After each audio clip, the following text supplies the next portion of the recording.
আসসালামু আলাইকুম, রাজিয়া আব্দুল রেসিপিতে আপনাদের সবাইকে স্বাগতম।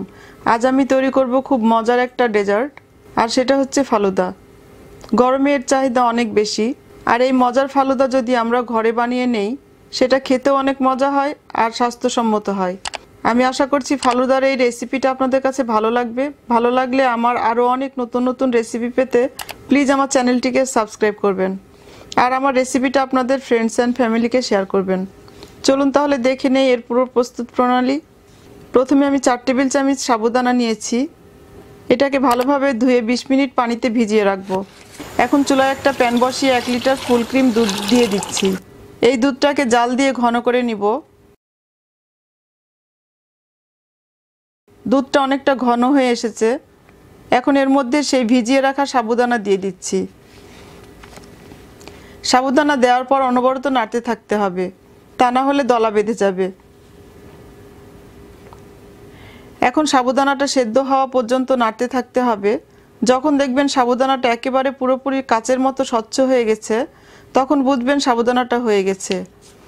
আমার সাবুদানা সেদ্ধ হয়ে গেছে আর দুধটাও অনেকটা ঘন হয়ে এসেছে। এখন আমি এর মধ্যে হাফ কাপ চিনি দিয়ে দিচ্ছি। মিষ্টিটা আপনারা আপনাদের পছন্দ মতো কম বেশি করে নিতে পারেন। চিনিটা অবশ্যই সাবুদানা সেদ্ধ হয়ে যাওয়ার পর দিবেন। এখন চিনিটা দিয়ে নেড়ে আরও 4-5 মিনিট জাল দিব। প্রায় 5 মিনিট জাল দেওয়ার পর এখন এর মধ্যে দিয়ে দিচ্ছি 1 চা চামচ কেওড়া জল। এটা অপশনাল, তবে কেওড়া জলটা দিলে খুব সুন্দর একটা ফ্লেভার আসবে।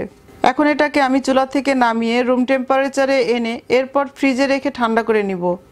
এখন এটা একটু পাতলা আছে, তবে ফ্রিজে রেখে ঠান্ডা করার পর এটা আরও অনেকটা ঘন হয়ে যাবে।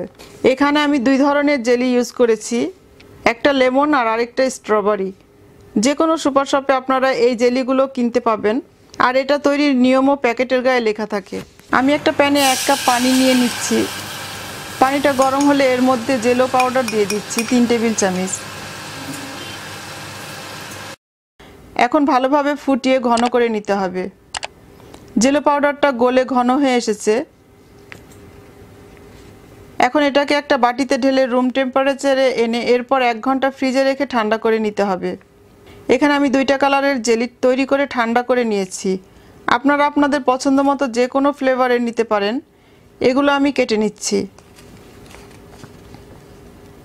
এখন আমি নুডলসটা সেদ্ধ করব।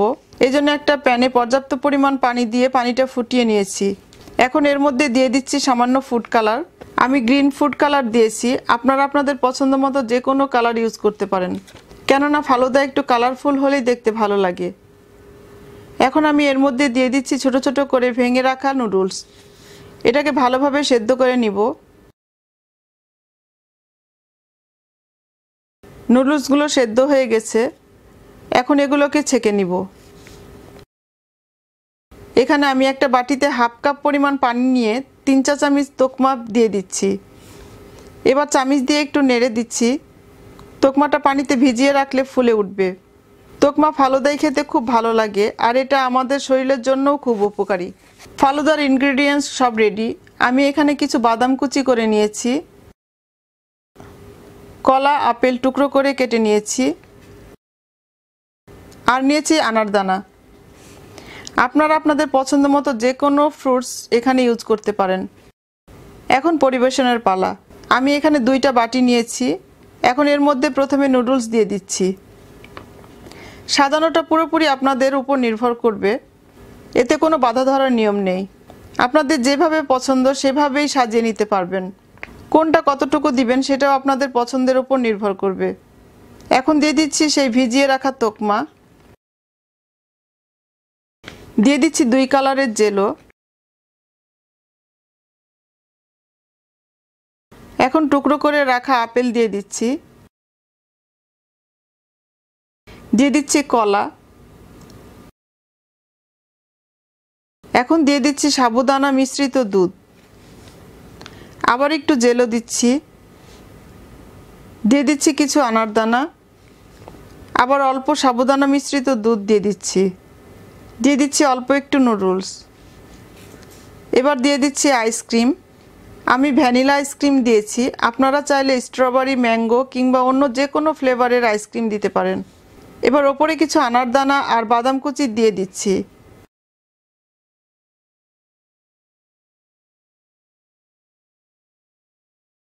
তো তৈরি হয়ে গেল আমার ঠান্ডা ঠান্ডা অসাধারণ মজার ফালুদা।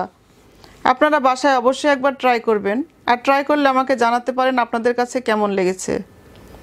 সবাই ভালো থাকবেন আর আমার জন্য দোয়া করবেন। আল্লাহ হাফেজ।